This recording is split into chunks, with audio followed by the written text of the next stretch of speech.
Boker Tov, Baruch Hashem, encore une belle journée qui s'annonce. Et Baruch Hashem, Shabbat aujourd'hui. Shabbat Veinafash. On va se reposer et on va kiffer Baruch Hashem. Alors la petite histoire avant Shabbat, c'est un jour un businessman qui vivait à l'époque du Chafetz Chaim. Et cet homme-là qui avait beaucoup d'argent, il ne respectait pas du tout les mitzvot. Mais malheureusement, il avait un gros problème, c'est que lui-même était malade et même son fils avait une grave maladie. Alors un jour, cet homme-là, qui n'était pas du tout religieux, a fait du business avec un businessman, mais beaucoup plus religieux, qui avait la Hirat Shamaim, qui avait la crainte d'Akadosh Baruch Hu. Et là, il commence à lui raconter toutes ses souffrances, tous ses malheurs. Et le businessman religieux, il lui dit, tu sais mon ami, il y a un rave ici qui s'appelle le Chafetz Chaim. Le Chafetz Chaim, c'est celui qui a écrit les lois sur le Lashon Hara. Ce rave-là, le Chafetz Chaim, va le voir et tu vas lui prendre une bracha. Il dit, mais je peux pas, j'ai jamais été voir de Rabbanim, qu'est-ce que je vais lui dire? Il dit, qu'est-ce que tu perds? Va le voir, tu lui demandes une bracha, et au moins peut-être ça va s'arranger tes problèmes. Alors le businessman, pas du tout religieux, il a dit, il n'y a pas de problème, je vais aller le voir. Un jour, il est parti le voir, et il lui a raconté tous ses problèmes. Et il a commencé à pleurer. Alors le Chafetz Chaim, il lui prend sa main, le businessman pensant qu'il allait lui faire une bracha. Le Chafetz Chaim, il lui dit, Ki mekor aberacha. Il dit, Shabbat, c'est la source de la bracha. Si tu veux que tes enfants aient une réfoua chez les mains complète, et toi aussi, il faut que tu fasses Shabbat. Il lui dit, mais Rav, comment je peux faire Shabbat? J'ai tout mon business, si je ferme un Shabbat, je perds énormément d'argent. Il lui dit, mais qu'est-ce que tu veux? Tu veux la bracha ou tu veux pas la bracha? Il lui reprend sa main, il lui dit, Ki mekor aberacha. Ça sera une grande bracha si tu fais Shabbat. Et tout de suite, la refoua chez les mains, elle viendra d'elle-même.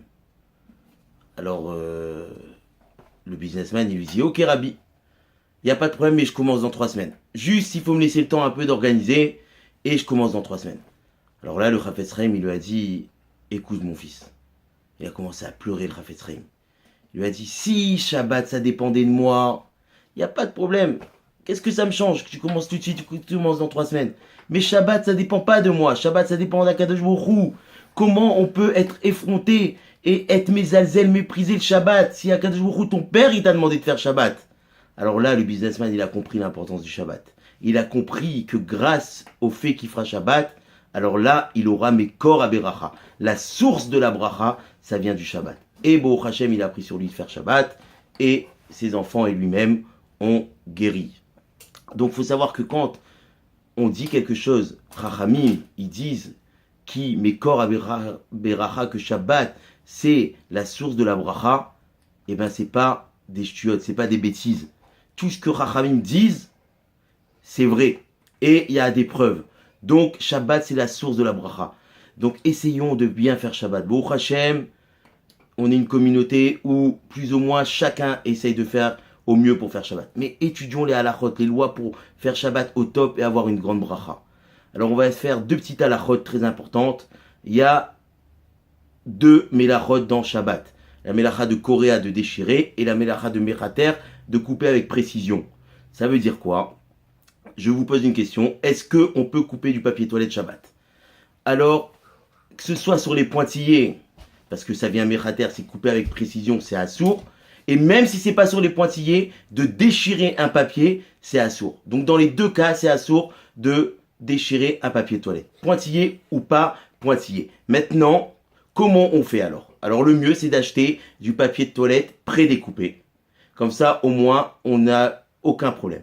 Maintenant, si on n'a pas de papier de toilette prédécoupé, alors les poskim vont dire, les décisionnaires diront, qu'on pourra faire, bien entendu, jamais sur les pointillés, mais en dehors des pointillés, on pourra déchirer le papier de toilette avec un chinouille, avec un changement. Donc avec le coude ou en tournant le papier et le déchirant.